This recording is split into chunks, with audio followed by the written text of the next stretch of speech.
Pagkatapos ng mga challenging activities nyo dito sa Sagada, masarap mag-relax dito sa Sagada Cellar Door.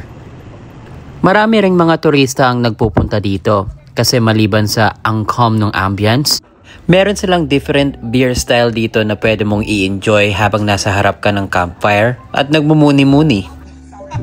Mas okay pumunta dito ng around 4:30 to 5 p.m. para makakuha kayo ng magandang spot sa harap ng campfire. May 300 pesos na entrance fee dito pero consumable yun. So pwede kayong umorder ng mga crafted beers, meron din silang sausage, sourdough bread, at marami pa. Umorder kami ng pine ale, mango ale, tsaka dark ale. Pati na rin yung sausage, tapa, and sourdough bread nila. Masarap yung sausage and tapa nila, pero yung mga crafted beer, hindi ko masyadong nagustuhan. Hindi kasi ako sanay sa ganung lasa. Pero it really is a wonderful experience, lalo when you're with your friends.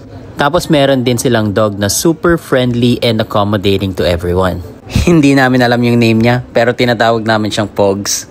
Consider this place pag nasa Sagada ka, kasi talagang marirelax ka dito. Like, share, and subscribe!